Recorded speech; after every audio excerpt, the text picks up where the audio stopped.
right, let's start it off. So we're gonna.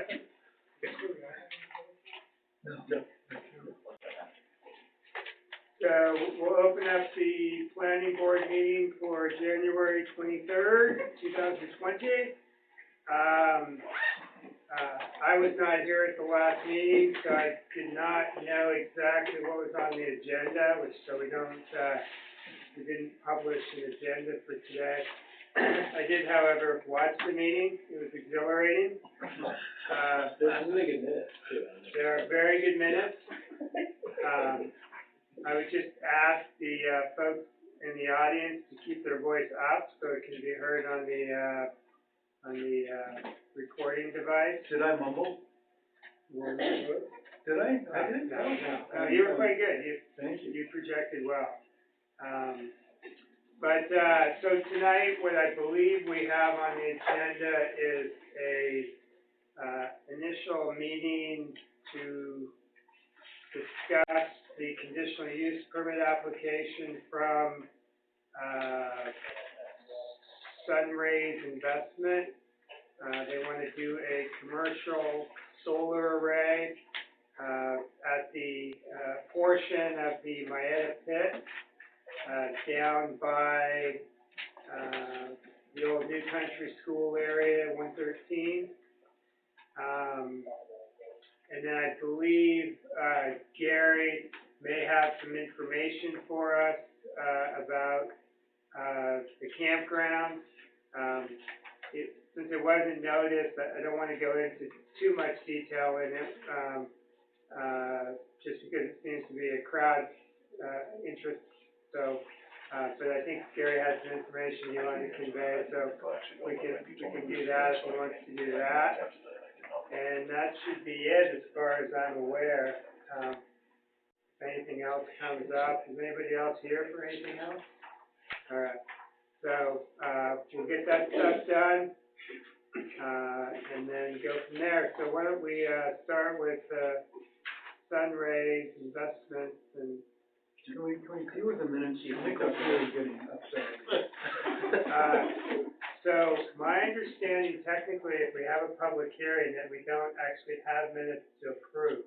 We had meeting, but Yeah, we had a meeting. Okay.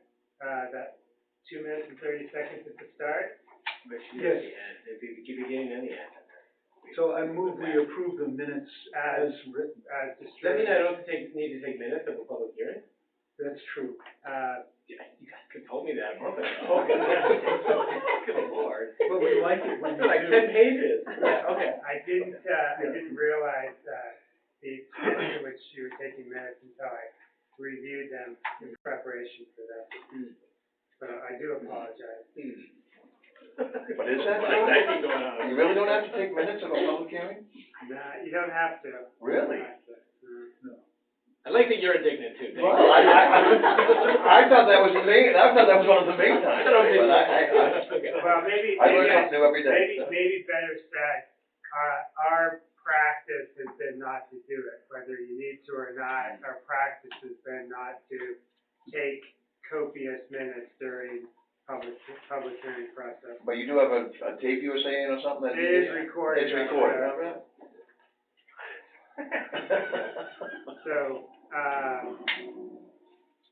So yeah, all in favor? Unanimous? All right. We even talked at the last minute about the continuation of the public hearing about how much they like my minute.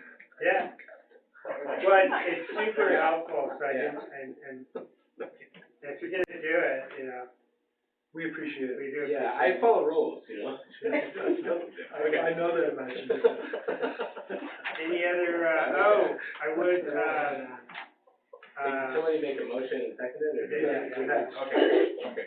I'm still angry, I'm sorry, I'm over it. there was an email, sorry, we do another preliminary thing.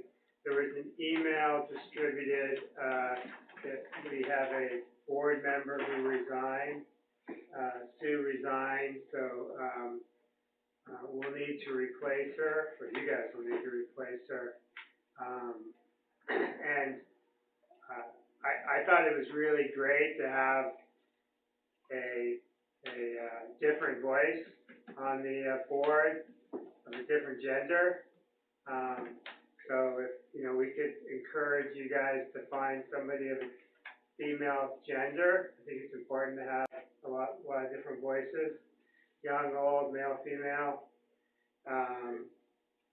whatever other types of voices are out there. But, I think we have a couple people maybe we'll talk to you guys about, but if anybody out there who watches these, there's 7 people according to YouTube. And, that's true. I didn't even think about that. Yeah, well. Sure wasn't one guy just pushing the button, so. If you know anybody, please call the selectmen and, offer up a name. If anybody here is interested, who's a town resident, feel free to toss your name into the, I wonder if you guys, there are 2 people I'd love to see you consider. One is Cassie Dove. She's been around town for maybe 15 years, maybe more, and she's a teacher at USM. I mean, she's educated. And the other, I was impressed with her name, Tracy Ramirez, who lives in the house in Henry Black's Hillfield. A lawyer. I know it's tough getting along with lawyers sometimes, but it'd be nice to have another one. We could get a lot of arguments going. Yeah, Sue was a lawyer. Is a lawyer. Sue was a lawyer. But, she didn't act like one. so those 2. No. She's nice. What we'll probably have to do is advertise in the Shopper's Guide, so it's open to everybody. Yeah. Let them know we got an opening. Yeah. And then take from what we get from that. Okay. Make it fair and across the board. Well, of course, no. The town hasn't done that traditionally, and the reason was that when you put things out to advertise them, sometimes you get people to reply. Yeah. I know. Yeah, you gotta find somebody who's willing to show up. That's the hardest part, People will say they wanna do it and then never show up. A big commitment. It is an alternate position, right? She was I think so. I think she was an alternate, yeah. It is an alternate position. Yeah, that's true. So people know. Well, I know Cassie would be really interested in doing it, and the only conflict, it's a huge conflict for her, and that's band, because that is the other thing she does on Thursday nights, every Thursday night. And they are committed to about 30 concerts a year, so that might be tough. Yeah. The names you mentioned, Jeff. Cassie Dove. So, sorry, that was some preliminary stuff. The next thing is Sebago Technics / Sunrays Investments submission. Do we just want to have them walk through the submission and tell us about it? And Yes, I think so. Yeah, that sounds great. okay. Yeah, why don't you guys give us you can give us an overview, because you'll probably have to do it again at a public hearing. Sure, yeah. Don't shoot all your bullets in one fun meeting. Well, just to give you like you say, almost the elevated speech, if you will. I just want to show this, because this was the approved plan we had for the Mayetta gravel pit quarry from, I can't remember the dates now, 91, was the last revision date on it. Phase 1 was between 113 and the railroad tracks. Phases 2, 3, and 4 were all behind it, basically from the railroad tracks down to the river. All right, And I'm sorry, I remember you, Patrick, but give me your my name is Sean Frank. Thank you. I'm with Sebago Technics. Cool. I probably should have started with that. Well, Sean, about the prodigious Sean, moment. what was Larry last? Frank, F-R-A-N-K. I do try to keep it simple, just 5 letters on each one. Got it. Phase 1 has been played out. They excavated this and have reclaimed it. It's probably been reclaimed since 15 years, I would guess, anyway. So there's basically, right now, there's a gravel access road that comes down through there, a couple little other finger roads, but generally it's pretty well reclaimed. The 3-to-1 side slopes were all vegetated, and grass is growing, if you will, in between the gravel and that type of thing. There's a gate up through here. But that's the area we're talking about. So from the main reason I'm pointing this out to you is obviously from a DEP standpoint, this has been all approved with the Maine Department of Environmental Protection. And due to that fact, I'm actually amending the site location permit, through the Maine Department of Environmental Protection. I just dropped off a copy with West of that. But just from an aerial standpoint, And what's that mean to do that? Like, why is that important? just so you know that it's not just you folks I'm dealing, or we're dealing with, because I'm dealing with the state as well associated with that, okay?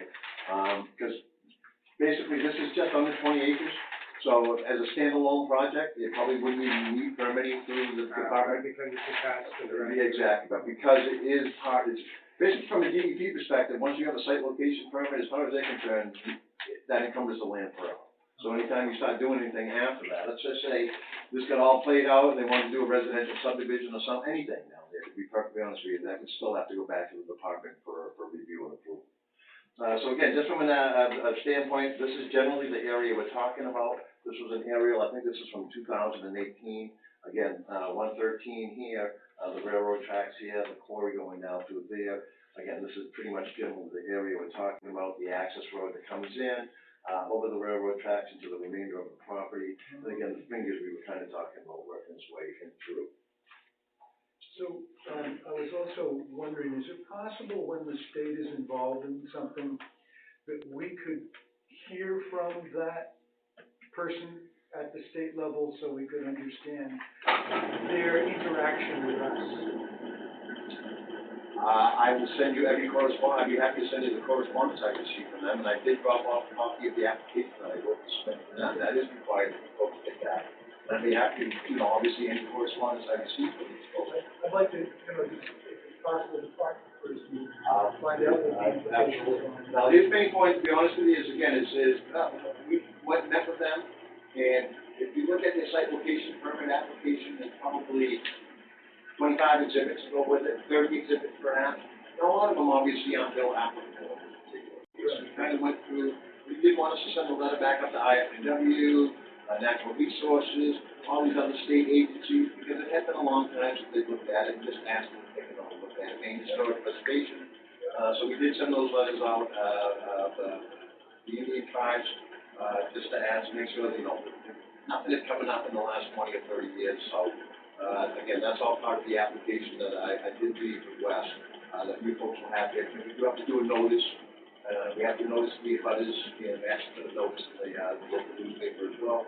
So, and let them know that, there is an application being submitted and a copy is here available. So from a development standpoint, I'm happy to obviously get more into it. With the access point, 113 stays basically the same, okay? What we will be doing is actually relocating that access road. If you're looking at the aerial here, it's basically swinging around down along the edge. Okay, so again, if you look at it, pretty much the tree line here, that's pretty much where the bottom of the old pit has been in the first place, pretty much feeds back to the traffic so that these folks can get to the back without having to go through the fenced-in portion associated with this. Because they don't need to go through, this will be kind of a dead end now if you go. Because from their standpoint, obviously, all they need to do is get in to basically access these things for a minimal maintenance. So again, this area, as I've come up with this, is right around 18 acres, okay, in terms of actually inside the fence line. Their access is basically this big TV associated with it through here. They have a fence that's all the way around it. I think we have, 6 foot high, we were saying? 7 foot, yeah. 7 foot high, excuse me. That's the national election code. Stormwater runoff. that being like off the ground? Yeah, so we'll raise it 6 inches off the ground, and that allows for small critters to come and go and migrate. We can actually set the drone out here as well, and, the actual existing topography, even then, that's all been given to these folks in terms of their use. Again, if you look at it, it's what we call an internally drained pit. The whole idea when they excavated this out in the first place was that stormwater runoff couldn't leave the site. So there's a number of small pockets, if you will, all around through here that everything's rated to drain within. Obviously, adding these aerial arrays really doesn't add a lot of impervious area associated with that. You know, basically the things are leaning, the rain will hit it, runs off, goes into the ground, it'll follow wherever it goes to the low spot. And the only way for that water to go is basically down through the ground. There's no other place for it to get out of the property. So from a stormwater management standpoint, what I'm basically telling the DEP is it's all, you know, we have minimal impervious area when it's all said and done. And the water has no place to go, so I'm really not providing the big stormwater management you might expect to see in a lot of these types of things. From these guys' standpoint, once they're done, except for the gravel access and the maintenance associated with it, they revegetate. I mean, it's my understanding, right, it's a low-lying, natural, flowering. Yeah. And, perhaps they're out there once, at the most twice a year to mow that, just to keep it down so it doesn't get up into the array. But, you know, obviously, after the fact, from a traffic standpoint, you know, it's a guy maybe coming in once every other month or so, you know, in terms of on an as-needed basis. They have proposing a couple of poles here to hook into, the existing, electrical lines. I'll leave that up to Pat just a little bit more to discuss that a little bit in terms of how this actually functions. But just from a site design standpoint, I mean, when you think in terms of, minimal, you know, impervious areas, no stormwater runoff associated with it, absolutely minimal traffic associated with that. Noise is we actually provided some information to the DEP in terms of what the noise can make from these things. Again, it's almost more like an air conditioner, if you will, so obviously further away. We really don't have to get into any real cutting associated with this, very minimal. I mean, again, if you look at it, it's more the stuff that we grew within the pit itself rather than going in and talking about hitting a lot of virgin areas. Again, here's the large bank, it's over through here, again, the large bank over in through here. We're basically on the inside of those bank areas all graded down to there. We certainly anticipate some minimal regrading if you've been out there. It's, you know, you get some hummocks and obviously we'll want to kind of just smooth that out a bit in terms of allowing those arrays. But again, we see very minimal regrading of the site. It's an area that's all been obviously disturbed in the past. The idea of the original design from the gravel pit was to maintain 5 foot of separation from the bottom of the pit to the groundwater elevation.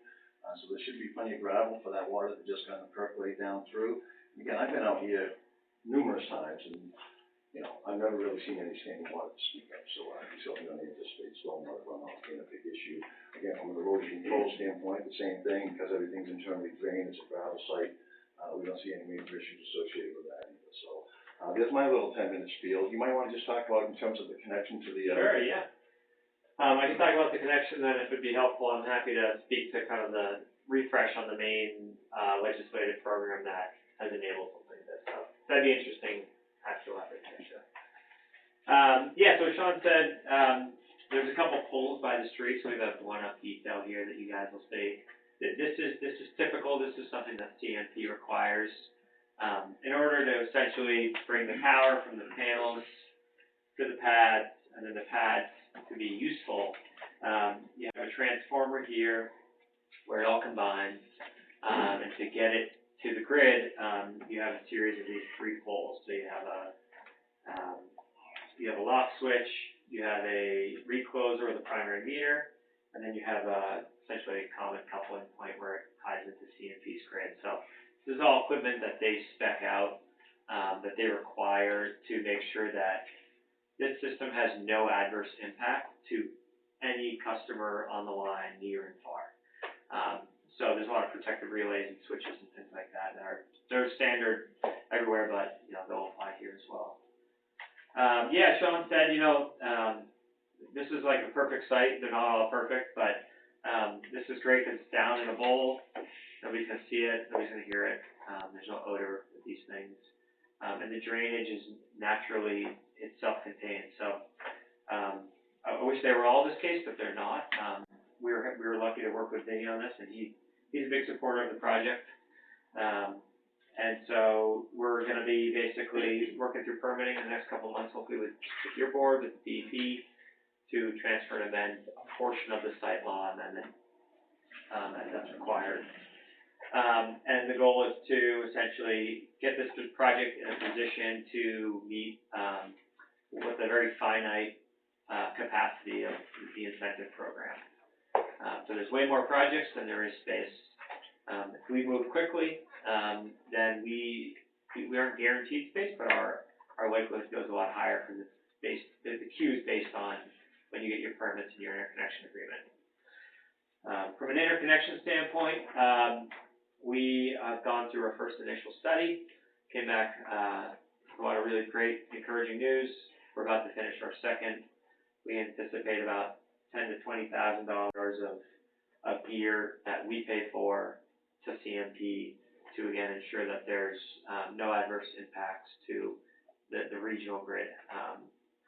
So that's a really phenomenal interconnection design. There's 3 phase on the street. You're not gonna have to replace the poles, the lines, so you won't see disturbances to the neighbors or anything like that. And just a reminder, kind of at a higher level, a lot of people ask you, where does the solar go? Who uses it? Which is a great question. So, so this project is going to be in a track of community solar. So that can look a couple different ways. Again, it comes down a bit to legislation and some of the final rules, but this could be a system that either has a couple thousand residential customers. Those could be nearby. Those could be anywhere in CMP territory.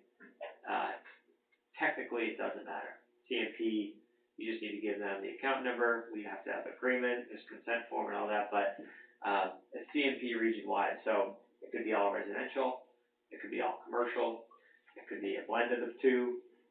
It gets a little more confusing, but no matter which way it goes, it will benefit most likely a lot of different small to medium-sized businesses and residents or renters. So that's something we get excited about. We wouldn't start that process until closer to the construction timeline, since you don't want to do that too early. Yeah. Sorry, no question. No. So you're selling to certain customers. Yeah. Can you only generate what you're selling, or can you generate more than that?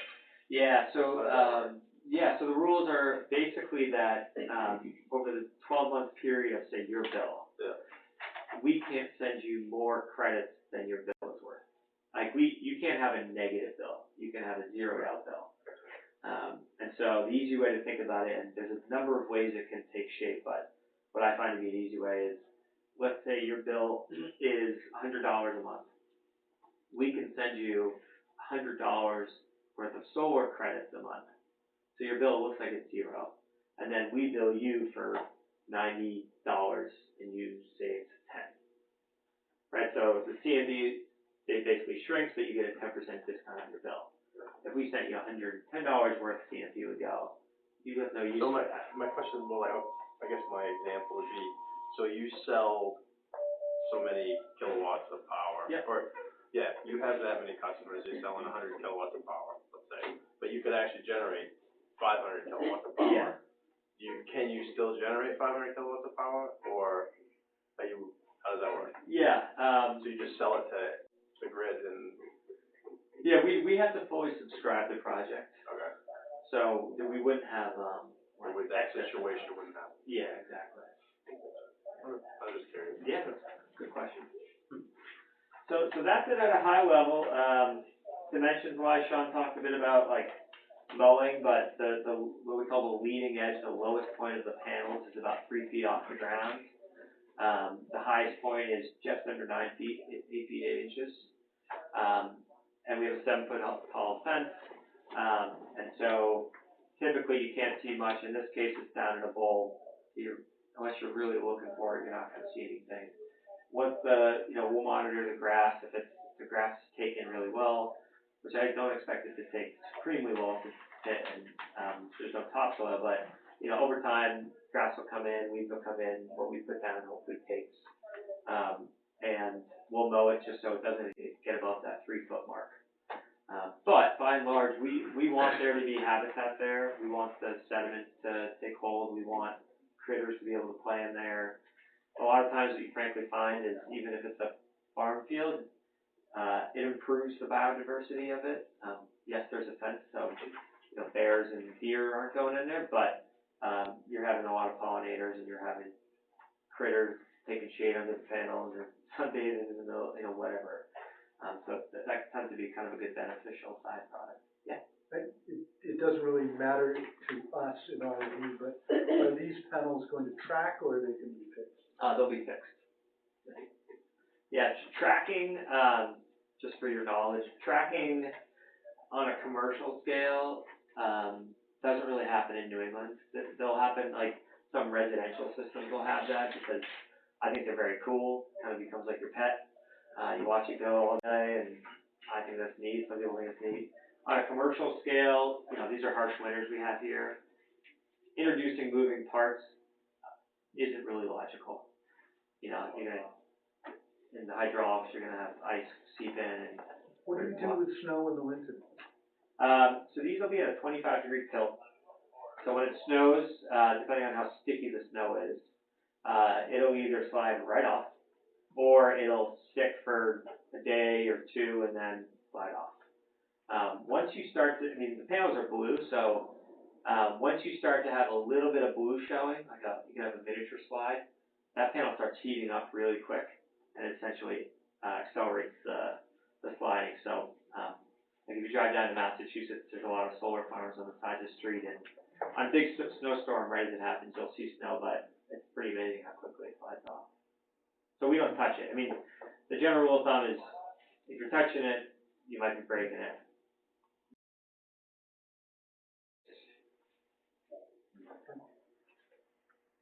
Yeah, Wes? You said that's gonna occupy 18 acres? Yeah. How many acres does it take to generate a megawatt? There's some different schools of thought on that, but I'd say between 3 to 5 acres. Yeah, I thought about 5 to 7. Yeah. I heard it takes about 5 megawatts to make the project pay for itself. Yeah, that's right. So 5 times 5 is 25, so that's close to paying for itself. Yeah, so this is, basically as you get, like if you just did a 1 megawatt project, you would want 5 acres, because you have, it's hard to see, but you know, we have fences here that are 15 feet off the panels. So if you just do 1 megawatt and then a fence, it's disproportionately more acres than if you do, say, 6 megawatts with a fence. So as you get bigger, the amount of acres goes from 5 acres a megawatt to 4 to like 3.5. So it just becomes more efficient use of space. Yeah. Just out of curiosity, it's probably between you and Jen. Phase 2 down the bottom, a wide open flat area and no trees around. Yeah. Why didn't you get that? Yeah, we're kind of maxing out.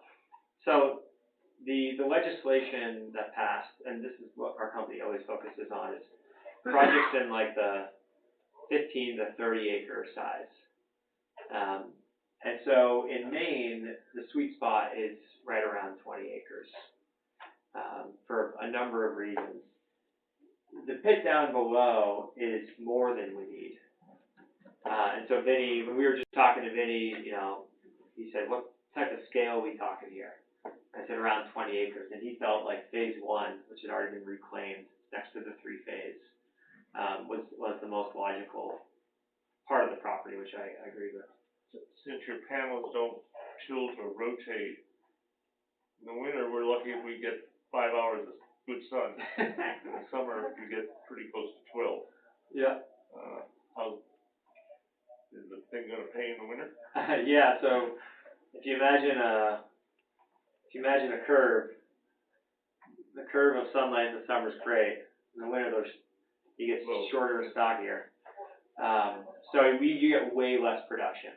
And we do a lot of rooftop projects where snow may slide off, but it's going to stay there. It's essentially going to cover panels for weeks at a time.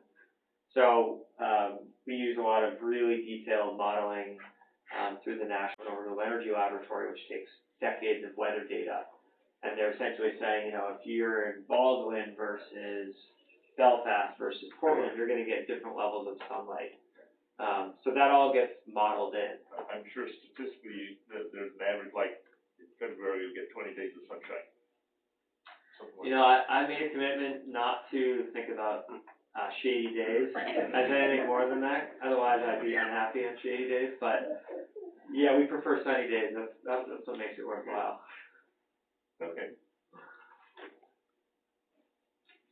I want to say, in terms of the application itself, I mean, I kept it as, I mean, I worked with Wes and I appreciated his time, but Billy, as you can see, the plans, the application form, the deed, the cover letter, location map, there wasn't, I think we were looking to you guys in terms of, what do you think you need above and beyond that?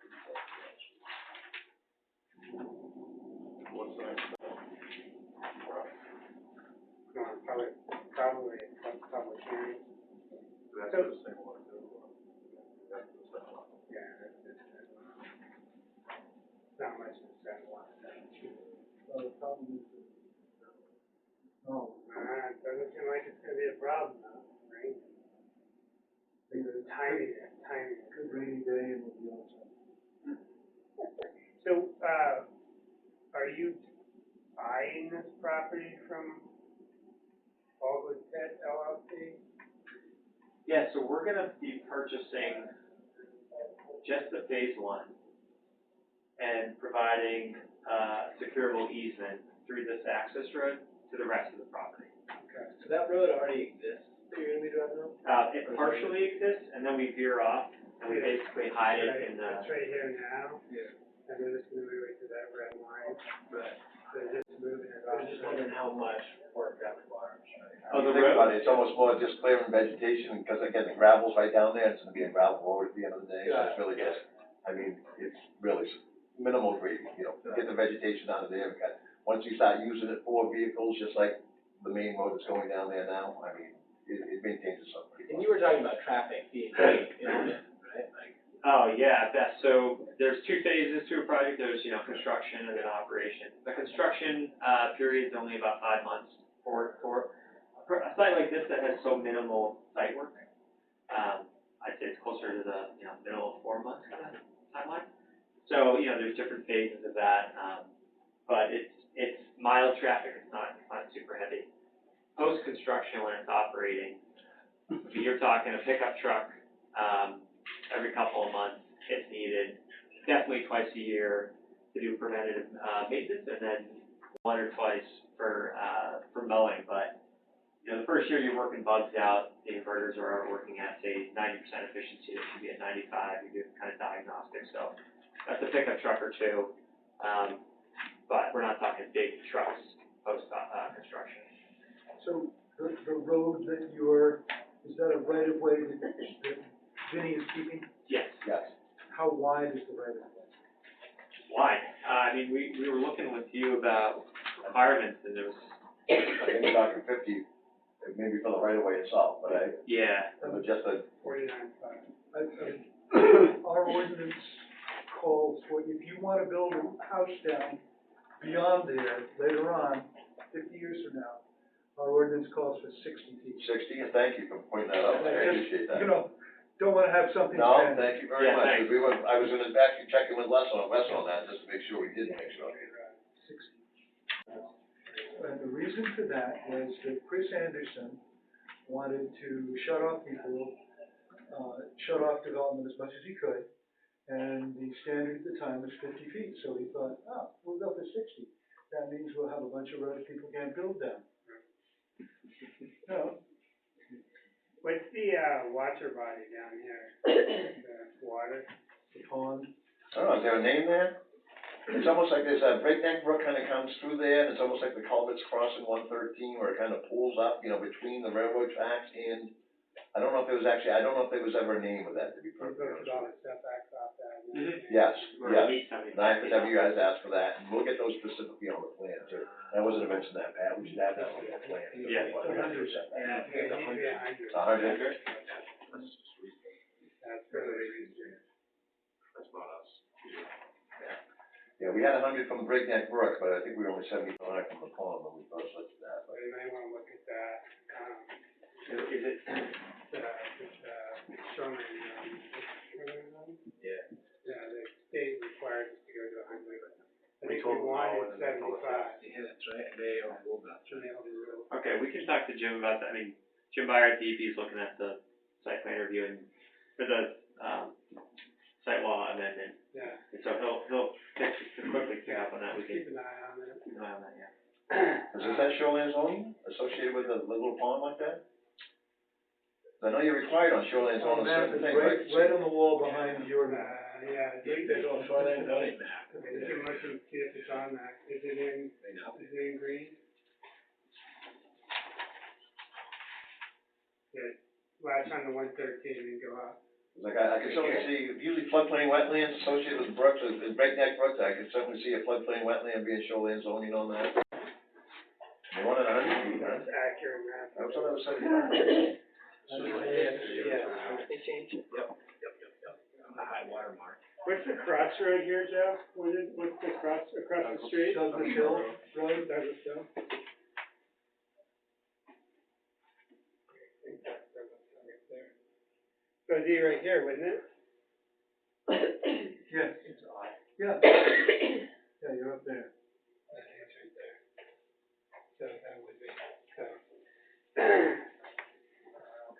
But if DEP said it's different, we'd like to know. Sure. They've told us that. Okay, yeah. And it's an interesting question, how do you determine where the wetland ends? Yeah. You know, so. Yeah. I'm sure it's like a, yeah, so. Well, I'll just tell you, my experience has been, because even if you have a water body, and there's wetlands associated with it, typically it's the wetlands within the 100-year floodplain is part of the water body, and that's where the setback has to come from. You can still have wetlands adjacent to that 100, that is not part of the water body at that point in time, believe it or not. So we've actually had to send folks out there and, determine where that 100-year floodplain starts, and that's where the setbacks are. We've never had to deal with it, but, I mean, people have said, there's certain vegetation, once that vegetation ends, then that's, I've never had to deal with it, so I wouldn't even espouse, I wouldn't even give an idea of what I think. You guys figure it out, and We'll get it. come to us with what you think the answer is. Yeah. We'll check the book, if the book says it looks good, then. And the shoreline zoning ordinance is on our town website. I'll pull that up. What is your, if you have one, what's your exit plan? Like, 5 years down the road when, solar, for whatever reason, doesn't work anymore, I mean, who knows? It won't cover it. What's the exit plan? You take everything down and you take all the equipment off and leave it flat ground, is that? Yeah, so we decommission it, which is a pretty easy thing. Basically screwing 3.5-inch holes into the ground, you screw them back up, and the only thing that's really a structure is a gravel access road and a couple concrete pads. Okay. Are you required to take out a bond?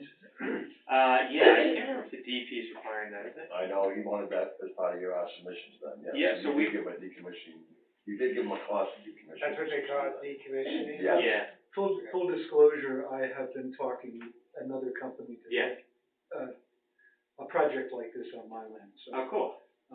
I'm that familiar with it about bonds. Yeah, so thanks for reminding us, Sean. So, the typical way decommissioning bonds work is you have an annual, premium like you do on any insurance policy. The decommissioning bond is through an insurance company. Right. And so we pay that annual bond, the town is a beneficiary of the bond.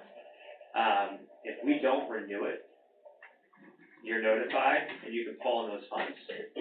So basically, The town. the town. Yeah, so it's to make the town not have a bunch of stranded solar projects. Right. So insurance companies have come up to speed on this. We have a regular process with a lot of our projects where it's a week turnaround. It's, here's the system, floodplain or not, no. Here's the size, here's the cost, and we are assessed essentially an annual premium. Okay. So could I ask the selectmen, what would you do if, you all of a sudden were given $10,000 and told to clean up the site? Well, so that's not exactly how it would work. So, Okay. so basically, we'd be paying, say, $15,000 in premium Yeah, a year, but the bond would be for the full price of removal. okay, To hire a third party. Inflation adjusted to hire a third party. yeah, Because you got the disposal cost, the bond's probably for like. But it doesn't say you have to do that with $700,000, it, right? Like, Disposing of I mean, that would be the instructions Well, of that the was What are you bond. gonna do? Yeah, would you guys know what to do? What would you do? A yard sale, so it's. Well, we have to junk it.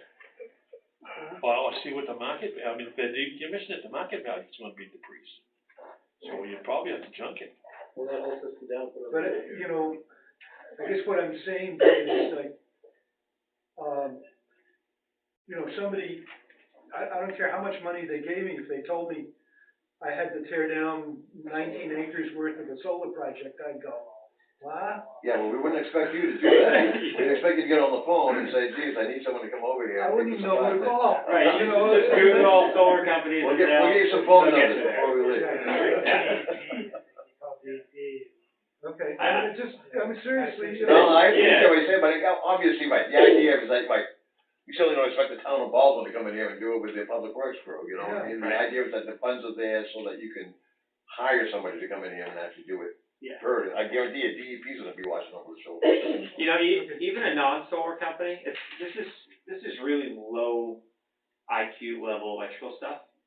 So like if you were to call like a Chinbro, this is easy stuff for them, or just another local They just did a big GC. project, didn't they? Yep, they did a project in, Pittsfield. They got 2, 3 big projects going on. Yeah, Yeah. I remember they did one in, that way there from Pittsfield. Exactly. Yeah. Bingham, they got a tremendous one up in Bingham, where the old radar system was up there. Cool. So, sorry. No, good question. So then the next one is, Maeda has a relationship with the town through a series of agreements and things. I'm asking these guys first, do any of those agreements cover the phase 1 property? And if they do, if Maeda sells the property to these folks, does that impact our agreements with Maeda? The taxes are still outstanding on this piece of property. Yep. I don't know if you guys are aware of that or not. Can we require that he pays the taxes with the money he makes from selling the land? He don't have to, he can't sell the land. Somebody's gonna pay the tax. One thing I'd recommend, I mean, we're essentially gonna be walking into that, right? Unless he pays it, is to make it a condition of like pulling the building permit. Cause that would be something that we would commercially work out with Vinny Maeda, is either he pays it or he doesn't, we say, all right, well, we'll deal with The it. price is gonna go down $1,500, Right. the taxes are $1,500, so. Yeah. So the taxes, I'm not worried about the taxes so much, cause we have a bully pulpit for the taxes. I'm more worried about impacting our agreements that we have with Vinny, and whether or not any of the agreements we have with him are on that piece of property, and somehow he hasn't done something he's supposed to before he sells it to these folks. I think we've already, Wes, you've already signed off on phase 1 of that. I think phase one's in regulation. pretty One good was shape. closed out Yeah, quite it's a all few closed years out. ago, then last summer and this previous summer, we built phase 2, which is now basically closed out, other than some scrap equipment he has stored along the sideline. Okay. Yeah, I think phase 1, and then just with West too, I think phase 1 in terms of any bonding or anything associated with that is all, because it's all closed out and stable. I just want, I mean, when we go through this process, I'm just gonna ask somebody on that side of the room to assure us that going through with this will not negatively impact the town as it relates to Maeda. That'd be a question to clear with David Morey. Well, it could be, right? Part of the whole process. I don't expect you guys to answer in a second, but like, that's something I'm concerned about, because I just don't know. I've never understood the town's relationship with Maeda. So, that's just a question, I just need somebody to say, it won't have any negative impact, or we've prepared for it, or whatever. I would think this is for the better. You know, this is gonna improve this piece of property. So basically, you're looking for something from David Bory saying, this isn't gonna. I don't know what the agreements are with Vinny. You know, I didn't even know that the owner of this was Baldwin Pit LLC. He's changed the name in the last couple of years. Yeah, that, Because Mayetta Enterprises actually went belly up, is what it came down to, so. that's from, Yeah, I know I'm this. gonna say it like, Yeah, no, I'm well aware of it and stuff, so. smells weird. I think what you're gonna find, David, when we ask him, it's like phase 3 and phase 4. Can he do anything with them and stuff like that? And what will be involved and. But Right, but if there's value in phase 1, and we're expecting Vinnie to do something, and he's saying, I don't have any money, then. phase 1 is done. No, I know, but if phase 2, something has to happen, and we're waiting for Vinnie to do something, he's like, I don't have money, why would we approve him getting a bunch of money from phase 1 without trying to connect something to phase 2? He should be paying them taxes. So, I don't know enough about it to really know what I'm saying, I'm just saying, I just need you guys to assure us that this It's doesn't. okay to do this. Yeah. So I get, what I'm hearing you say is that there's this artificial construct of phase 1, 2, and 3, but it's all the same ownership of land. Right. Yes, it is. And so a sale of a portion of that land should be covering the taxes for all of the lands.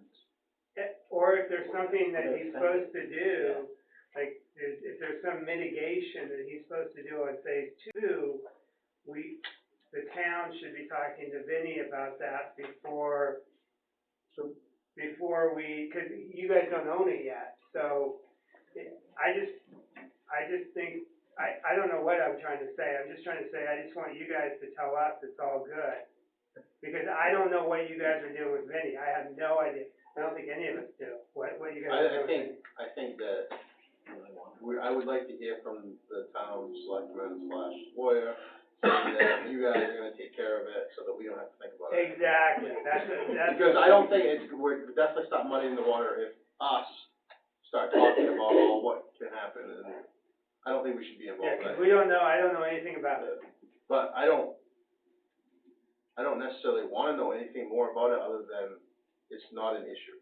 Right. Because, you know what I'm saying? Because Cause that's your job, not ours. it's, That's- yeah, we're comfortable, confident that you guys will do what you need to do. It's not on you guys, like, this is them. I just don't wanna muddy it any by getting us involved. I agree, no, you're totally right. Because I think this is a great idea. I think it's fabulous. So we all agree with our question, is that? Yeah, no, we'll approach David Laurie, he'll go over everything that needs to be done, and that's what we'll go from there. Cool. Plus the fact that we only meet twice a month, so I mean, you know, it's, any progress is slow, Right. so we don't. Yeah, I should have started with that. I think this is a great idea. I mean, I don't, Really glad to hear that. I don't see any, we'll wanna see some sort of, I wanna see some sort of like, actual, solar panel picture, so I can see whether there's glare or not. I mean, I know we talked about it, but that's something I think a lot of people are concerned about, is glare. What? You're a Blue Cross Yeah. Blue Shield of Portland. Tuck in there, and look over at Target. But is that the exact, it's the same, yeah. Yeah, so, panels these days all have, anti-glare, like, I don't know if it's a sheen or something, but the whole purpose of solar is to absorb, not reflect. Right. Did you bring a panel to the public hearing? Just 6 feet and. Okay, it might be, because someone else might have that same question, and not. But I can tell you they're put next to airports all the time. Yeah. And Maybe that's like where some glare is a pictures, prime maybe some importance. pictures or something, that just show that there's. I'll help you carry it in. I can't even bring it here. Yeah. Of course he has a Prius. Of course, for real, we knew that. I think it would be helpful to have some pictures to Sure. show the lack of glare. I work on roofs that have those a lot, and if they're white roofs, the white roof is extremely, it's hard to look, it's there's a lot of glare. The solar panels have never had any issue with glare. So. And then, the only other question I had was, how does the town gain anything in terms of taxes or Mm. anything like that by having a solar array in its jurisdiction? Yeah, so it's a great question. So, one of the pieces of legislation, that passed was related to taxation. Essentially, the state is working with the Department of Revenue to try to figure out, how do we value these things? What are the rates gonna be? There will absolutely be benefits. The formula that they kind of recommend to municipalities is TBD. Currently, the way that it was set up was essentially, the panels are the entire project is exempt from the developer side because they want to promote solar. However, there's some sort of a funky formulaic, relationship that basically have some value is gonna come from the state and be paid to the towns and cities. Okay. So, it's a very bizarre way to do it. You know, what we'd all prefer is essentially then to just say, here's how you value it, let the solar companies work with the town to set up a 20-year payment in lieu of tax program. So that you guys have 20 years of predictable revenue, and we essentially sign, seal, and you guys can count on it. That's hopefully where it goes, but the way they did it, you guys will still get a benefit, but it seems a bit backwards. Okay, is that something you would work with our assessors on? Yeah, exactly. Okay. Depending on what the updated legislation comes out as, typically, yes. Okay. We call the assessor. They get a bill going for them where they're gonna assess for like 50% of what it is, Yeah, then they give you back 25%. It's like you say, it's weird. still to be determined, and Yeah, there's nothing cut and dry on it right now. no, Okay, But that's it's fine. like whatever we lose, the state is gonna, Give us half of it back. yeah. Until it's not convenient for them. it's gonna be a lot of checks the state's gonna be paying, so. I think it'd be helpful to, kind of have that pitch for the Sure. public hearing, Yeah. just, We'll refresh it. And you said a 20-year, so is that something that is negotiable between your company and our town? Or a 5-year or a? Yeah, I mean, we'd always be happier with less, but typically it matches the life of the program. So, once you turn on this system, Yeah. you're part of a 20-year program with the state and the utility. Okay. So it makes a lot of sense to So match. everybody just basically signed up for 20 years? Exactly.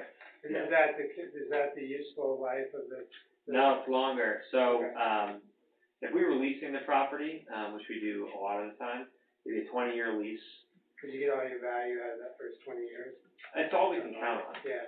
And then but the life of the components, especially the panels, are expected to be like 35 to 50 years. Okay.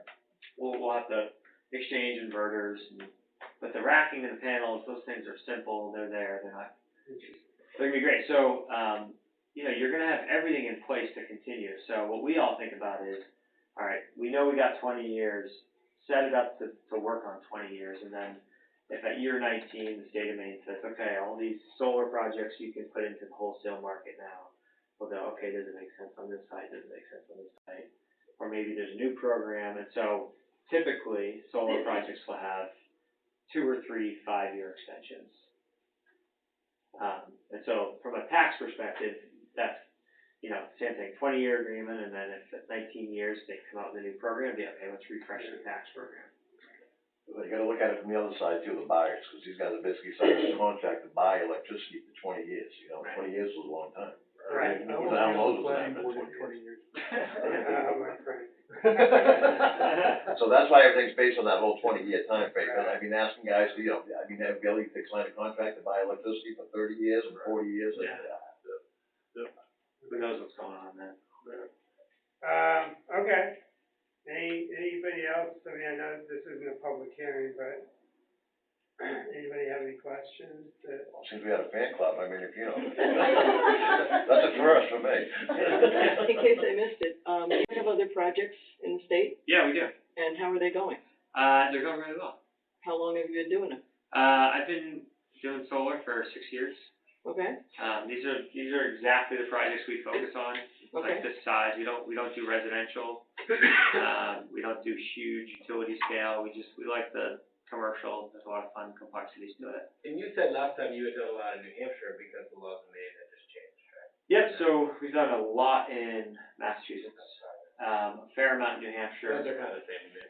Why, you think Maine, the laws just changed in Maine in terms of tax incentives, that's why it's just, you see everyone rushing right now. Yeah. There's a pool of money out there right now, so that's what everyone's trying to get into. Basically, yeah, they've removed some artificial caps. So you used to be able to build a system that was about a little over a tenth of the size. So they said, we're not gonna achieve any economies of scale if we have a small maximum system size. So they got that up from 660 kilowatts to 5 megawatts, which really drives down construction costs and therefore drives down the cost of power. And then the other thing they did that was really game changing was they used to say, on any given system, you can't have more than 10 customers buying power from that system. So 10 meters, which is it was an arbitrary limitation. And so they got rid of the cap and they said, with a bigger system, you can have unlimited amounts. There's some caveats to it, but you can now have a couple thousand residents, or you can have a couple businesses, or a blend of all of it. So those two things have changed the entire market because now you have big construction crews coming through with, they're not bringing their bulldozer in for a day, they're bringing it in for a couple of weeks, and you spread your costs out better. Great. So I mean, you guys keep talking, I've got this image of like Priuses racing to Maine to build solar farms to get this money, right, that exists, but like, so, what happens if you don't get that? What happens if you're not fast enough, right? Like, how does that Yeah, impact so the like, project? if we take too long, frankly, to go through permitting, we missed the whole boat. And then what? We wasted, Yeah. we wasted 80 grand. Got it. And you have a pretty reclaimed phase 1 pit? Yeah. Yeah, it's a shame, I mean, we moved quick, but you're always So- at the discretion of the utility and the boards. It's your job, as well as building this, is to find the customers, or is that done through some?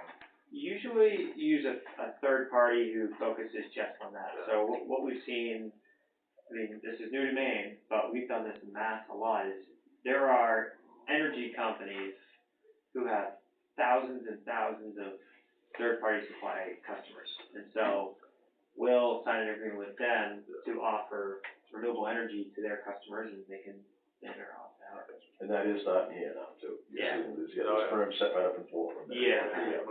That's what They they should do. call CSH and MTW, because we get those two big towers that we could be power on, right? But the cell towers? No, the big The radio tower. TV transmission towers there, they're right on Minnesota. How interesting.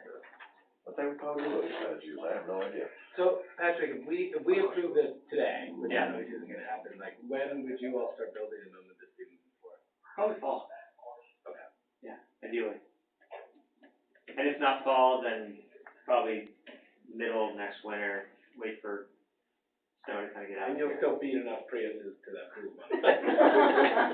We believe so, yeah. Yeah, okay. Yeah, I mean, I'm just trying to think, cause like our next meeting's not till the 13th, right? And just sort of how much are we slowing you down? But it sounds like we're not the impediment yet. not yet, no, I mean, if Well, the you meeting, gotta look at it, construction's one thing, obviously, the permitting is the other thing, because like I said, there's a big queue now, everyone's trying to get in on this. yeah, there's roughly 4 times more projects than there is space. Okay. And so, in a lot of ways, not in every way, but in a lot of ways, the way my project gets selected versus the next guy's comes down to the date you got the later of the permit date and the utility agreement. You need to have both, Like conditional use permit or Yeah. DEP permit? both, Yes, Okay. yes. right? And so we already met with Jim Byer at DEP in late November, and he said, all right, here's what we're talking about.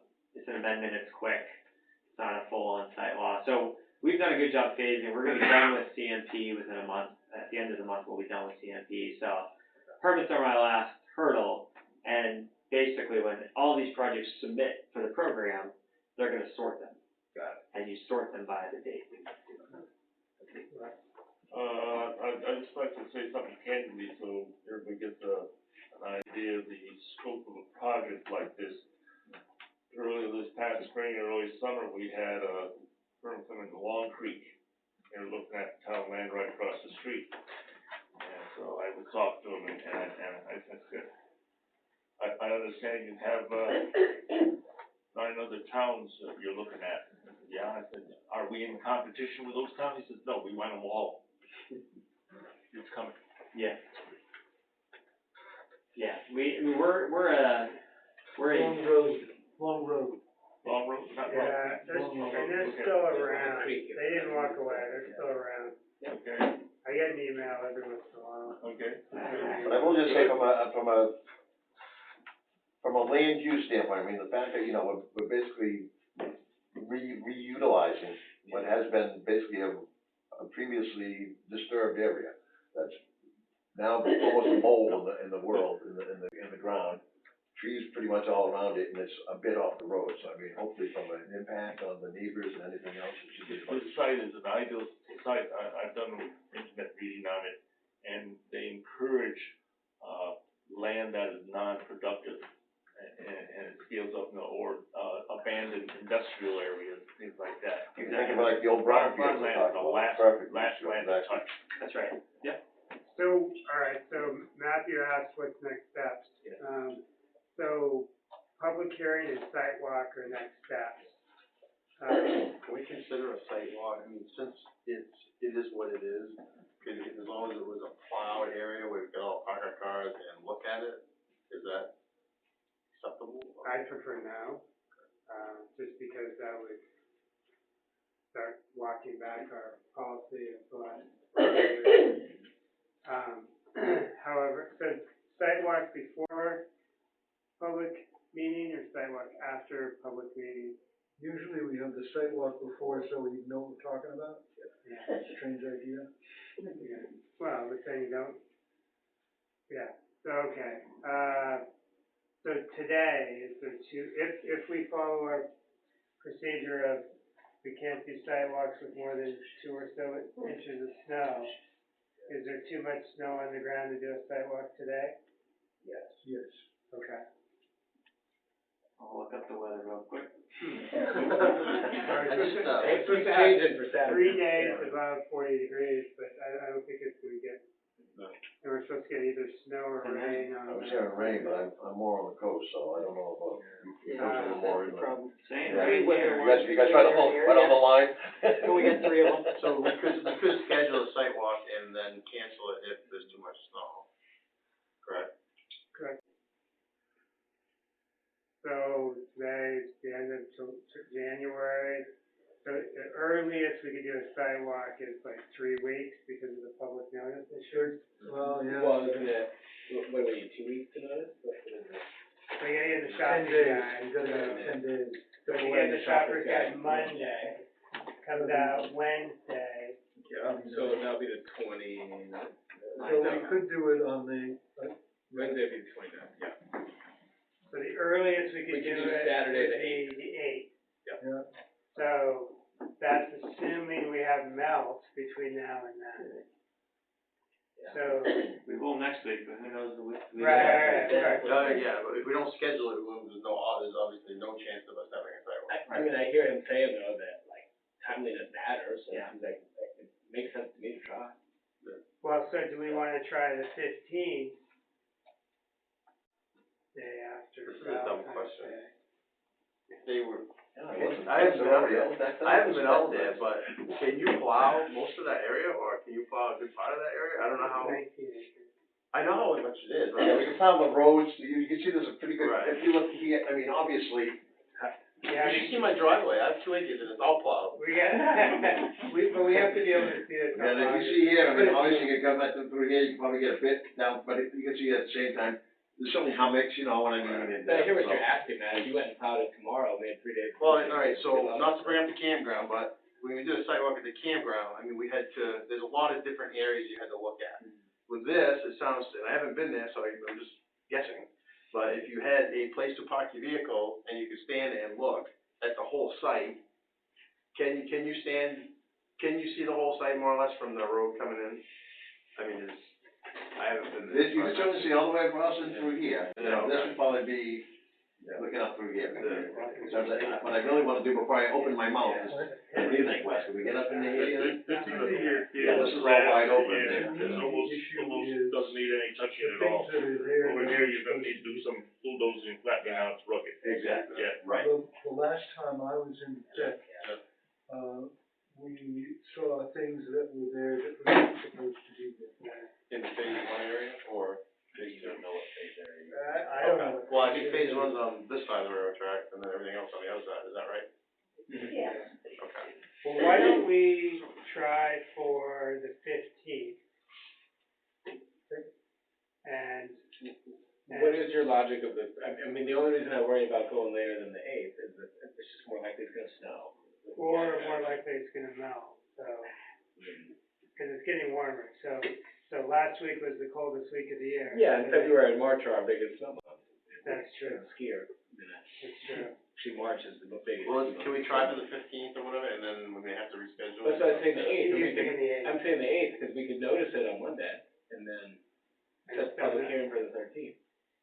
I have no strong feelings whatsoever, so, like, if you have strong feelings, I just think if we're trying to be able to do it, I think with a warm spell, the sooner we do it, maybe the better. It all depends on what the weather is. Like Gary says, a lot of what you're looking at is right back you on those pictures.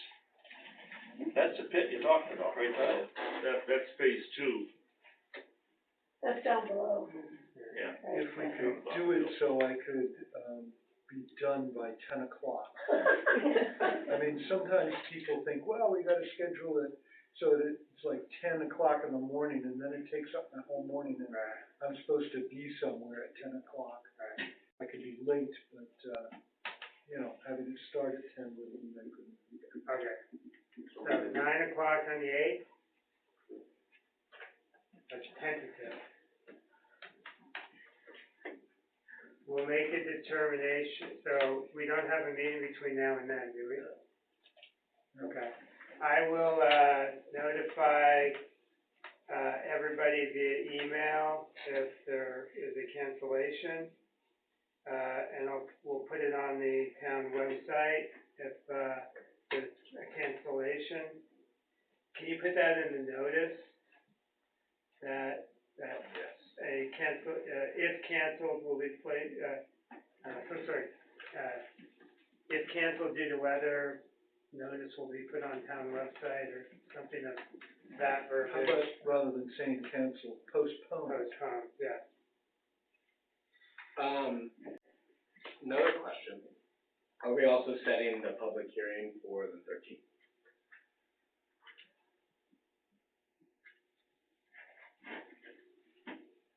Well, now you got a problem of, did we have the sidewalk? If we don't have a We sidewalk, could then do the sidewalk afterwards if absolutely necessary, right? Just saying, we can put it on the agenda, well, you gotta like. Then we gotta notice it and do the abutter thing. We have done the public hearing, not the sidewalk, we've done it after before. I feel like we have. And I think if we try to do it before and we can't because of weather, then we do it after, and we try. I really keep it the same.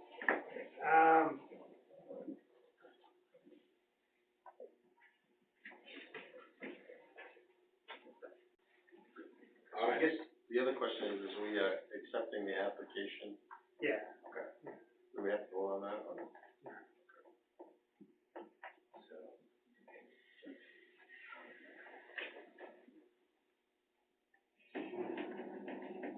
There's 2 weeks there, gonna make a lot of difference to you.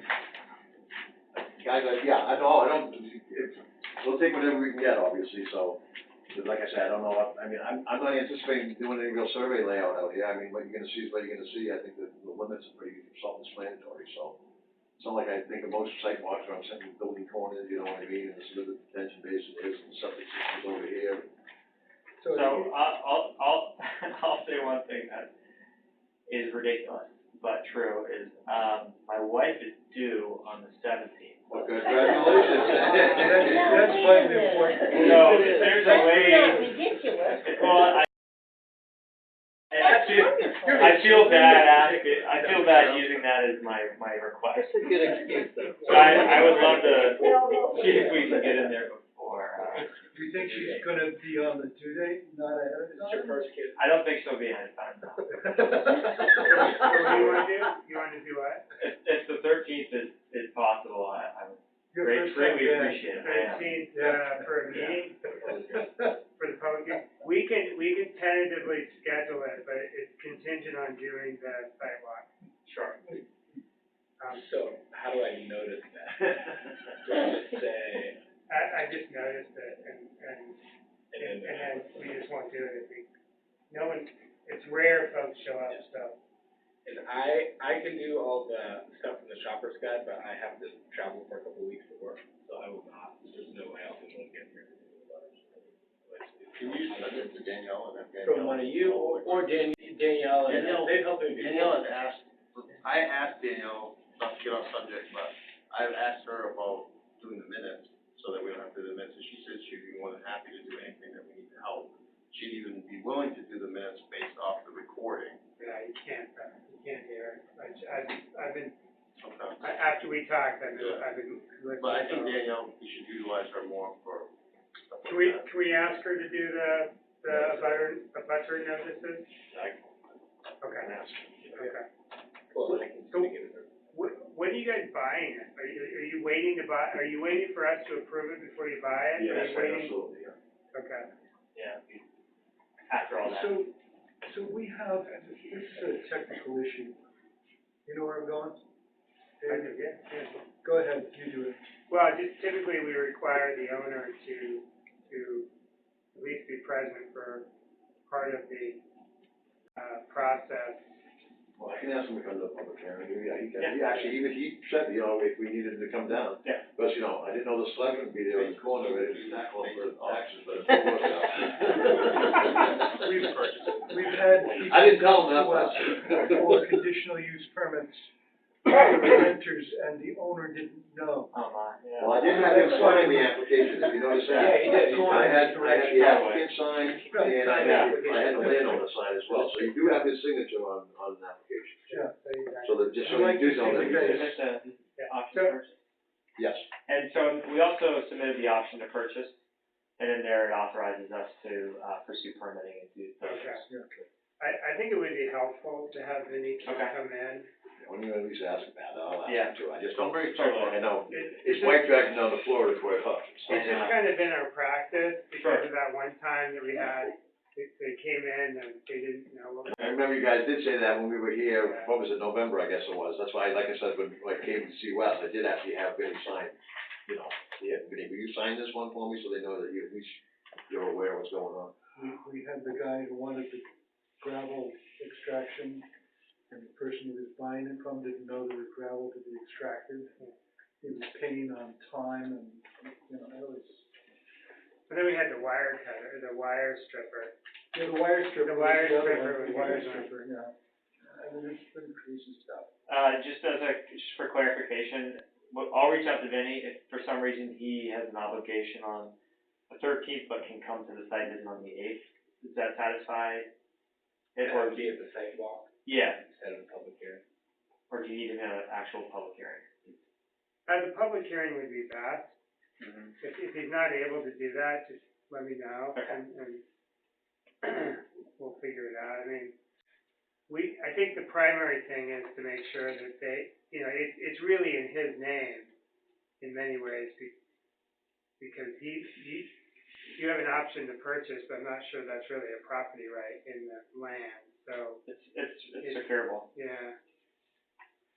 Yeah, I will just, typically from a right title and interest standpoint, from an application, the state and towns do accept municipalities do accept that. Okay. Yeah, we wouldn't spend money if it was like informal. It should be okay, Yeah. it should be okay, but I'll- I prefer he was there for the. Yeah, I'll let you know what I find out. Hopefully he's around at least the 13th. If not, I'll let you know if he can do the 8th. It looks like all the basic parts of the application here, Like I said, I did appreciate it, Will did, the West did sit down with me, so I certainly appreciated I it. mean, I wouldn't trust him. Then he signed, once he signed it, I said, well, geez, he must be all right. Alright, so, anything else we can do on this? Are we saying we received this today or last We received it the last meeting. Yeah, you guys said you received it. I put my name on it. Oh, that's right, you came down. Yeah. Okay, can you scan it in? Joe's, vice chair running the show. I was here the meeting before that, but, Yeah, I think so. and I had one. One done. I think we're good. I think that's all. Thanks for accommodating us on the 8th and the 13th, weather permitting. I really appreciate Still it. permitted, yeah. Still permitted. Well, we appreciate your time, folks. So you guys can get out there with some, I know, we're gonna have to. flamethrowers or something, just start melting that snow. Salt the whole property. Don't give these guys ideas. Yeah. We can't do the site. Get one of those those NASCAR, tractor. There you go. But that is a good point, Like that's the old another thing I ball would like to feel about, you know. Because I usually like, Access drive, Yeah. plow out. Like, well, Does it need to be totally clear or? I think we say less I than, just always feel close so we can get it. less than a foot of snow, right? I'm sorry, what? Less than a foot of snow, right? Well, 2 inches has been our barometer. The subdivision ordinance does actually so the 2 inches has been the board's standard, but it's not in the ordinance. The only one that's in the ordinance is subdivisions can't have more than a foot of snow in order to do a initial lot. So there's some leeway there, Where do you live? for the board, if we can. I live in actually Westbrook now, I grew up in South Portland. It may be okay. So you know me. But we try to be strict about it because we're afraid I've the known person's those gonna families wait for a till long the time. snow. I've known Jimmy Snow for is what? there, Oh, and that's then important. trying to, Yeah. the vernal pool. Oh, yeah, you know me. Oh, yeah. The things Of course that we it's- wanna see, Man, you had to find can't this see, pile and of they get passed them. away. So, Yeah, so then Vinny basically purchased it all. But I would say, so we don't have to do another name. Well, thank you, guys. Or you Yeah, said we only thank you. want for Thank you. everything from Mayor Enterprise. Thank you. My wife, I've Your wife seen Tommy for a while? I've been retired 5 years now, so I haven't seen. First hit? I know either one of them. She's down at Pleasant Hill Auto. Take the first one, good enough, keep going. She's still over there? Yes, oh yes, they're still all around, they're still all in the same general area. But you know, I see Vinny and, Neil. Because Neil's It'll be still fine. around. Congratulations. Thanks. How's the deal? Yeah, we're so excited. I'll let you Yeah, know. but Yeah, it's gonna be awesome. he's into therapy It is all the awesome. time. It's gonna be He easy, got right? off- He was almost ill for a while, you know. Not on the boat. No, so it's obviously, Yeah. you know, Goal but to he's- shoot for. goes to Yeah, the- right. I think- Make it look he's easy. Nothing like a baby in the house. getting bigger. Yeah. Nothing like So this is so funny, because you look at them all, they all look the same except Vinny. They always say he's the Life he's is the an all brother from about another you, mother. you know? Good to take care of another creature. Good to see you. And it's fun. Yeah, it'll be, yeah. She just has a. Thank you so much for your time. I appreciate it. Yeah, my son, they tried for years and finally she came and she's adorable. She started with Makes it all the more pretty much precious. tomorrow. Yeah, it's great. Congrats. Yeah, I want a baby. Just rest up. That's all Alright. I'm saying. Yeah, I'm trying. Alright, thank you guys. Good night. Did you wanna bring anything to the table, I or? had a couple minutes of your time if I could. Yeah, I yeah, had a couple different things for you. I'm looking for Okay. guidance.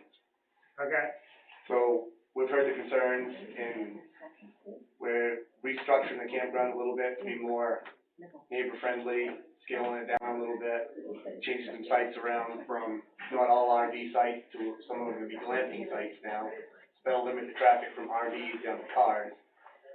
So I'm just got a couple questions for you about our application, our permits. Do we have to restructure? If we're scaling down, where do we go with that?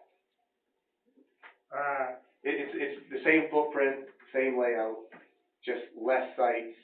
And instead of being RV sites, there'll be the small cabin site or a tenting site, which is gonna it's gonna help with the traffic.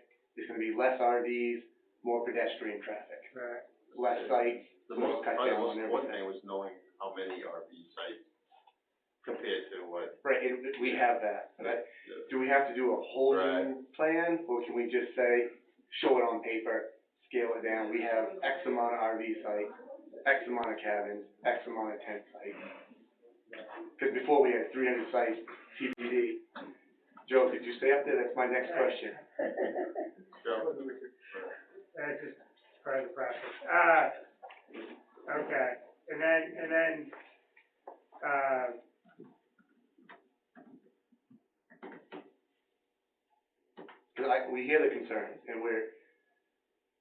to all work together, and No, that's what no, I we're trying to do. understand, it's, my day started at 4:30, so Oh, I'm dear. trying to process it. If you change the design, The design, just Well, the number. the number, well, the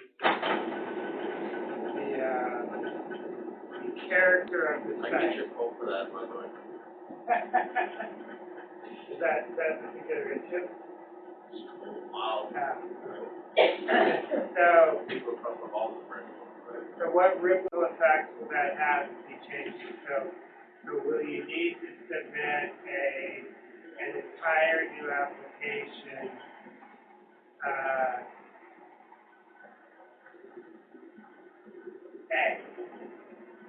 And B, what parts of the application may have to be changed because the information was based on a different arrangement of the character of the campsite.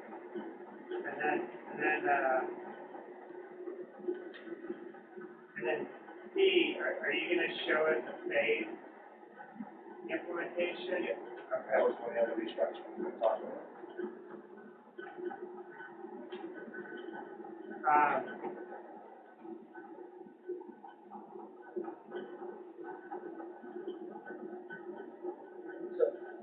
I'm just trying to understand, so you're saying to talk about phases, talk about changes to different sites, you need to application. Or, Alright. yeah. The problem that we're confronted with is that this application, if approved, will be around for 50 years. And so an application with lines drawn through, might be a problem when the institutional memory is gone. Tomorrow. When you've forgotten. Yeah. Yeah, that's my concern. And then just we got a lot of paper, you know, it's just, I guess, and it's hard for us to answer because we don't know which parts, like, we have a book of 100 pages, which part of the 100 pages, Speaking of what Joe just said, I'm not gonna take our application and draw lines through it. no, I know, We're gonna give you a nice, new, clean, printed version, but what I'm asking is, do we have to go back to square one, and survey everything, or can we just give you an amended copy saying, we were asking for 300 sites, and now we're asking for X, and our footprint hasn't changed, our last block map hasn't changed, all of our rules, layout, everything like that hasn't changed, it's just number of sites, less RVs, more passenger traffic, It's like changes you're making as a result. of information we're Yeah. getting, trying to be more compliant, trying to be more neighbor friendly. The whole project is to be built as we go too, just like the outlay and structure. So, something we came across, we hear everybody, we hear what's going on, I wanna work with everybody. yeah, and I just don't know, you know, as a historical record, what the best way to go is. I mean, I was trying to, you know, I'm obviously concerned about this because after application number 4, or design number 4, you remember we started to try to do the attachments, so we didn't Yes. change this front end, we just added to the back end, and then I'm just making up 4, I don't know what number it was, but, and then with the most recent one, so now we have this packet that's complete, that is your application, and so if you submit additional documents that, so are you envisioning giving us a brand new packet, or just selected documents? I can print you off a brand new packet, Yeah. because the only thing that's gonna change is the amount of sites. Everything else stays the same, all the other permitting processes we have to go through, everything is gonna stay the same. But your So text you're is talking about gonna be phasing, different though. What about the talking about? We gotta add the phasing in. Yeah. And that came after our submittal, so that, Yeah.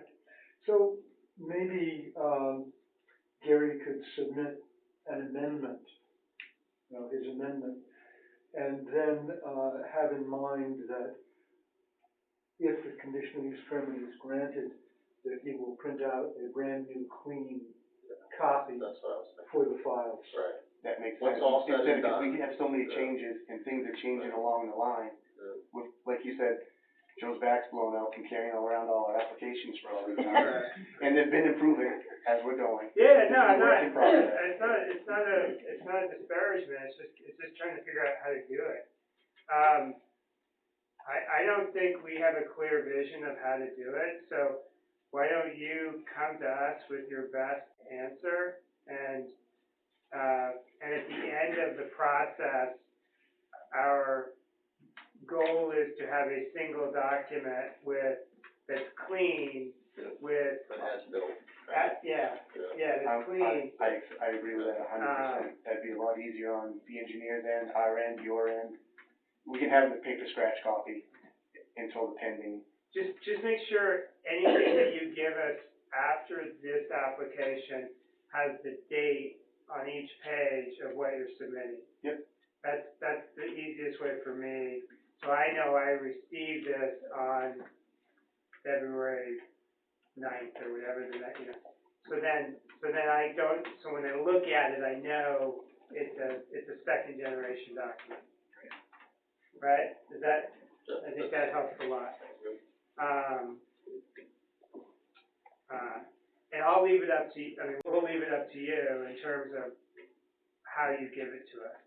There's not a lot of changes, like I said, it's just site count, phase process, and new labels of what we're using.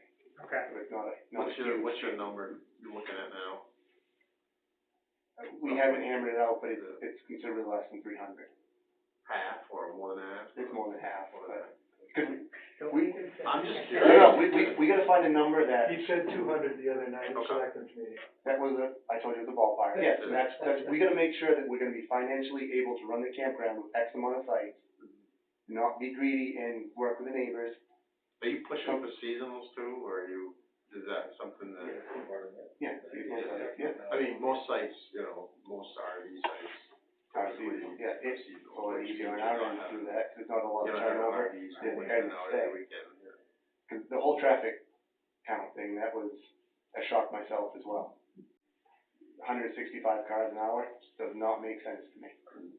So, Yeah, I think the other concern that we have is just figuring out sequencing, when the state tells you what you need to do to the roads between 113 and your entrance. Like, that's something that I think is percolated to the top of, are they gonna tell you you have to do something? And if they tell you you have to do something, are you going to change the project so you can do something else? And we talked about the turnouts, like if there's a certain there's volume. not even a question for turnouts. No, but Don't want them. let me finish. So at a certain volume, you may have to do turnouts, and so what you're gonna do is adjust, or what I hear you saying is, we're going to adjust the volume of the site so we don't have to do turnouts. And that's great, that's a totally valid way to address that concern.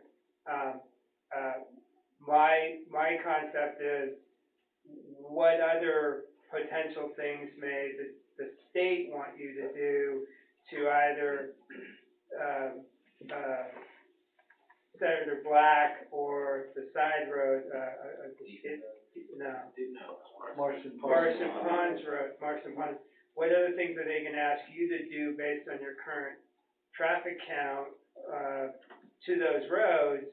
And does that make sense to you, or are you gonna have to change your plan again based on what they're addressing? But you see what I. No, I see what you're saying. So, This so the restructure. sequencing of my concern is sequencing, that I don't wanna spend a lot of time on the project if you haven't, gone pretty far down the road with the state in terms of what those. We have, and this restructure isn't for fear of fixing the road or anything like that. It's to be more neighbor friendly and compliant. Okay. That's what this is. It's not a fear of, oh, we're gonna fix a road or we're gonna do this. I hear the people that we're gonna be neighbors with for years down the road. That's what this is. Okay. I think what I heard, Gary say the other night at Selectmen's meeting on Tuesday was that, at 200, you have a traffic count of 94 cars per hour max. And that, what I heard the engineer say previous to that was that 100 cars per hour, you need a DOT permit. So it's quite possible that the number of campsites goes down so that they don't have to get a DOT permit.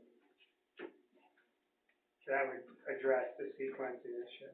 And I might suggest, if you wanted to get a better view of these sort of mixes and matches and ups and downs, that you hire an engineer who is a specialist in campsite design to come and explain this to the board, this sort of thing. I mean, what permits are needed by this campground, and what are the trigger points for the permits, and what are the state requirements for campsites, and do they inspect them? I mean, there's just a whole bunch of questions Isn't there. that what Lee J knows though? Yeah, he was our expert.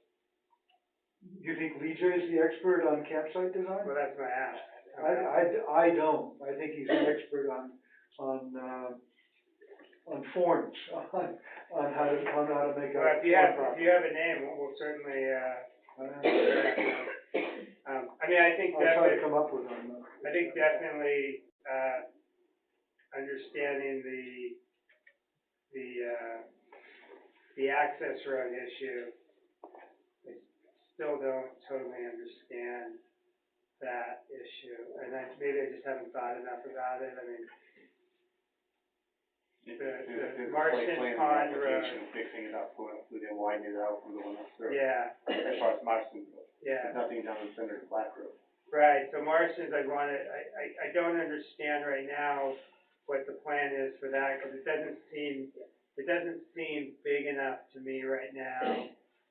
Forget the traffic count, I just, two RVs on that knoll, kind of just, And that's in the application. that, There's we're a gonna drawing for the widen road. that? Yeah. Yeah, okay. And do you have to make an agreement with the town for that, or is that, Oh, absolutely. Yeah. Anything to the road is definitely town, and so there's some sequencing there too, that we gotta figure out. And then there was also, I mean, I guess if you don't need a DOT permit, maybe it solves it, but there was all that talk about redoing the traffic count at a different time of year instead of October or whatever, right? It just seems confusing to us, of like, okay. We gotta well, figure out what what are we you're doing talking for about that? there. Well, why don't you do that? When do you think you're gonna get that squared away? well, that's why I was talking to you guys, see which way we're gonna be pointed, had any input to help me. I do not want another complete application. Thank you. No, I think giving us the updated information with the date on it, Yeah. so we can Until we're insert done. it into the And then- packet, and then the end packet Right. will be a complete seamless packet. I mean, it's not a bad thing, we're trying to work with everybody, instead of just arguing back and forth and butting heads, we're all gonna work together.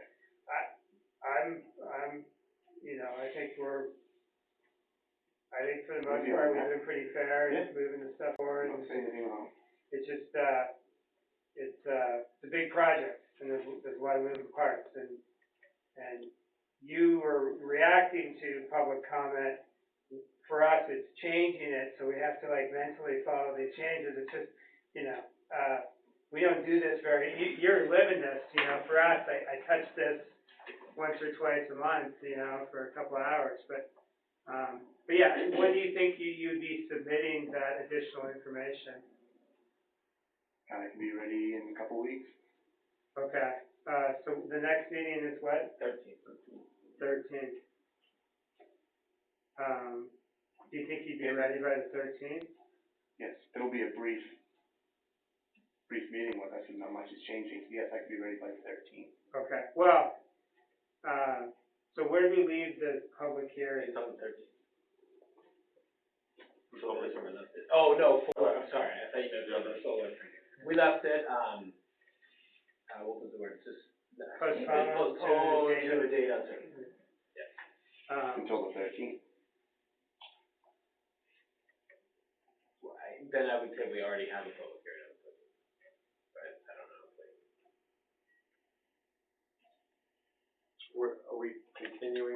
there on the campground? No, on the thirteenth is the one we just committed to for yeah. Sunday. That's So exactly. yes, at some point we are continuing the public hearing. So what would be the next one, the 27th? So if we get the information on the 13th, then we It would be the, We could distribute it and then. yeah, 27th. 27th. Good job. let's do that. Do you see any impediment to the 27th, or is that, okay, let's do that, cause I would like some time to look at it, and I think we do have to continue the public hearing if you're making that level of change. It may be minor in the documents, but I think it's a major change in terms of size, and impact. So, That was the biggest concern that I heard was the size and the traffic, and we're scaling that down. right. I'm sure they'll be happy to hear that.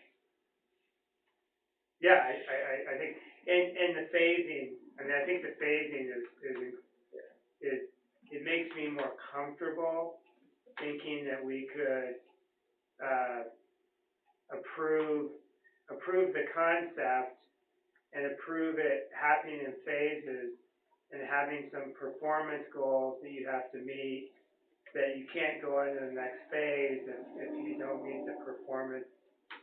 I say performance, I don't even know what I'm Do you have any idea of what you guys like to see as far as structuring the phases? I don't. I mean, I think it has to be commercially viable to use, so I would, I like even numbers. I like odd numbers, so there you go. So I want 39 and a half. Other than seven. Yeah. Gary, what do you think is phase one? You must have a number in mind, Realistically, it was a 50 or under. yeah?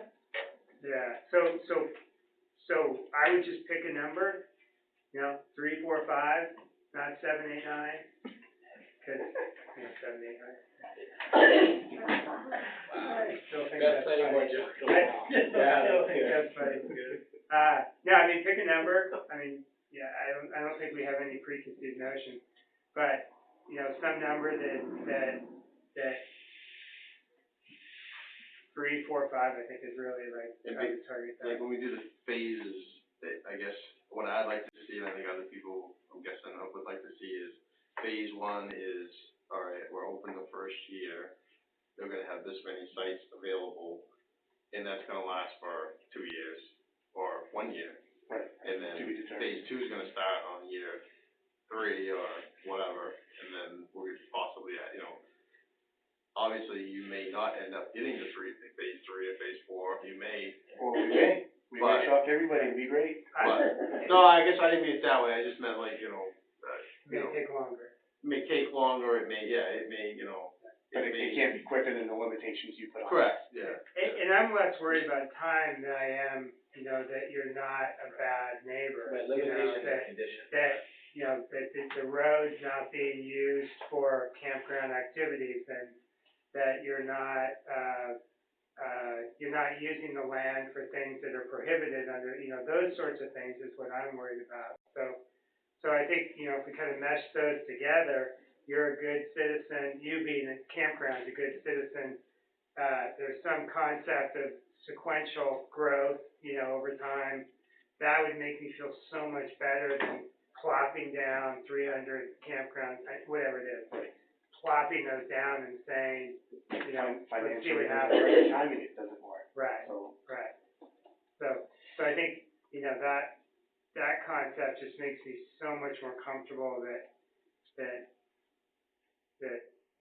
sequential growth, that, the neighbors will get more comfortable with the traffic over time, and you'll find ways to help them be more comfortable with educating your campers, and I'm sure you'll get repeat business, so they have no desire to destroy the surroundings. They're coming out here to be in the wild. Can I ask a procedural question that I just don't understand? Sure. Like, how close are we getting, I don't know what the answer is right now, as we're talking about this project, how close are we getting to continuing the public hearing without telling the public in this discussion? I don't know. I Cause mean, like, I have lots of thoughts, but I thought we kinda had to wait till the public hearing was over.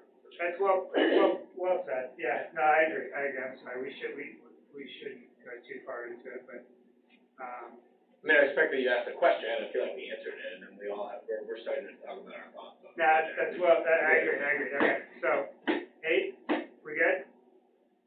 Okay, so try to get us documentation next meeting, we'll put it on the, World Wide Web for all people to access, and then, assuming that you get it to us, and we'll notice the public hearing for the next meeting. The continuation of the public Yeah. hearing and the conclusion of it, most likely. Anything One else? more quick thing. Yeah. Joe and I had a brief conversation tonight in the selectmen's meeting, and I asked him to not recuse himself on our agenda, because, put all personal aside, what matters is what's on the paper and the ordinance, and as he showed tonight, every night, he has a good understanding of everything. I value his opinion, Yeah, well, and I really wish, personal. And I've talked to him about it too, and I think he's more comfortable on that side of the table at this point, and I actually think he's adding probably more value on that side than he would on this side, frankly, so. I got just one question. Do you plan on voting when it's all said and done? Oh, no, not at all. So I don't think it's an issue. Yeah. He could sit on either side of the table. Yeah, it's up to him, but I hear what you're saying, There's no need for this. Well, Not in a bad way, Joe, but what I'm saying is, it's really no different though than when you decide that you don't wanna talk about something, when we had questions for you back in the summer. So, it's really no different.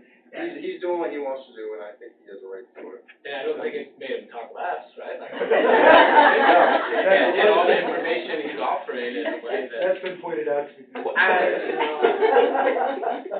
right, anything else we can accomplish tonight? Excellent, it's, Oh, I do have a question. I'm sorry. Do I have to, so Sue sent us a letter resigning, is that something for me to keep track of, or Thank you. selectmen? That's actually to the selectmen, we serve at the pleasure of the selectmen for, the appointed term. So, yeah, and that's a big loss to the board, she was, well, she didn't talk a lot, when she did talk, she had some great comments, so. And I have another question about that too. I think that if I were to resign from the board, I might want people to know the reason. Is there a place to share a reason for resigning? Is that appropriate or not? Oh, yeah, it was nothing against us. Sue and her husband Kurt had the, opportunity to buy the family homestead in, Sandwich, New Hampshire, and, for those of us who had a house that we grew up in and was part of the family, that's a pretty special opportunity. So they split their time between the two, and I think they're making New Hampshire their primary residence, and she felt that it was, time to commit to New Hampshire and not, she wouldn't have the ability to participate on the board, so she respectfully resigned, and had nothing to do with the pay or the hours. Maybe had everything to do with the pay and the hours, but we appreciated that at the time that she spent, it was great. All right, motion to adjourn? No. Oh, one more thing. One more thing. Ben Thompson, who is the assessor who works for the town for Cumberland County, blah, blah, blah, would like to have a relationship with the planning board, and his relationship is with me, and I'm saying, well, I can convey what you're saying to them, making sure, with all the disclaimers about me just being a person, not the planning board. And, he would like to come some night to talk to us about why he wants to, have more of a relationship. They've found, in this reassessment, they've found houses that, didn't exist, businesses that didn't exist on paper, they existed in actuality. And, so he's trying to figure out a system so that we tell him when we are helping to add taxable value. Sure, yeah, have them come. next meeting? Or the meeting after? It'll be his own public hearing. Or does it make sense to have him reach out to Dave to get on the agenda? I think that, maybe that. I mean, David's basically- trying to avoid that sort of thing. I don't see it. I'll take care of it. David set up that. I'll wait for it. I'll wait for it. I mean, basically, all he needs to do is see our approved CUPs, and he knows what we are approving. I think, yeah, he wants a systematic, you know, he wants to kind of know, and then he wants to be able to get information, like substantive information in the background, like, Yeah. you know, okay, so what, you know, who's coming before you? All right. So he's gonna be an ongoing part of. Right, he wants, instead of like touching us once every 5 years, he wants us to kind of keep him informed of what's going on. There's a problem with stuff is selling 2 or 3 times within a 2-month period now. Yeah, It's hard to keep on track of this stuff. gotcha. You know, so he's like a little, might more notice, So is he contracted with the town for? another 2 years. 2 years, Then after 2 years, yeah, it'll go up a contract again. I got you, okay. So he'll be working with us, we already have an agreement, he's gonna be working with us for at least the next couple of years, so yeah, we should definitely have a relationship with him. Like Joe said, they found a lot of stuff already. They're gonna find some stuff that shocks Have you. you seen all the videos on Facebook from people's houses that these guys are going around to, We had the sheriff out here yesterday, right? you know, they did the whole town of Scarborough Yeah, with no problems, yeah, 0. yeah. We've had 4 altercations in Baldwin here in the last 60 days. Is that about the people from Scarborough or the people from Baldwin? I don't You mean like, understand the it. guy on my land kind of But you conversation? don't have to let him in your house, though, do you? No, you No, don't. but you have to let him on your land. You don't even have to let them on your land if you don't want them. Oh, okay. But, Do they have a right- do when they it have a right comes to time keep for them for the assessment, you're gonna have to come in and challenge it. If you don't like it. Yeah. Yeah. So you might as well let them come in and assess you and get it right the first time as you are you're gonna fight them again. Right. Okay. Dwight, he hasn't been around, I've seen him driving up and down the road on Senator Black, but he hasn't stopped at anybody's house. There's more than one guy too, right? Yeah, there's 3 guys. But are they supposed to come and knock on the door and say, well, Usually they should. I work from home, I'm home all the time, nobody's come. Maybe they came and you just didn't know, and The dog didn't bark, so I Ferocious dog didn't. chased them away? What's that? The ferocious dog chased them away? If A golden retriever? if you've got a dog, Yeah. they got one guy that scared a dog. Oh. And he probably, or if you've got a sign up that says no trespassing, you got dog, they're not even gonna stop. Wow. So, but pretty soon you'll be getting a letter, because the houses that they haven't done, you're gonna get a letter, so you can make up a time, so. Cause I watched him drive up and down the road one day, and I was out walking the dog, and I thought, oh, he's gonna stop, so I'll meet him at my house. No, he drove right by me twice. One and then the other 3. He probably saw the dog, he's like, I'm not in. Yeah. That was one of the videos, was somebody, he knocked on the door, dog barked, and he down the stairs and in his car, he went. That kid is scared to death of dogs. Yeah.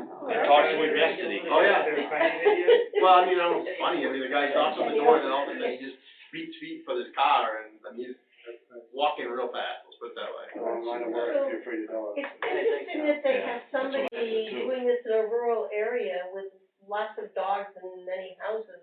Yeah, it's hard to get employees nowadays. No, I'm serious. I know. I, Motion to adjourn? Motion to adjourn. Second, all in favor, good, done.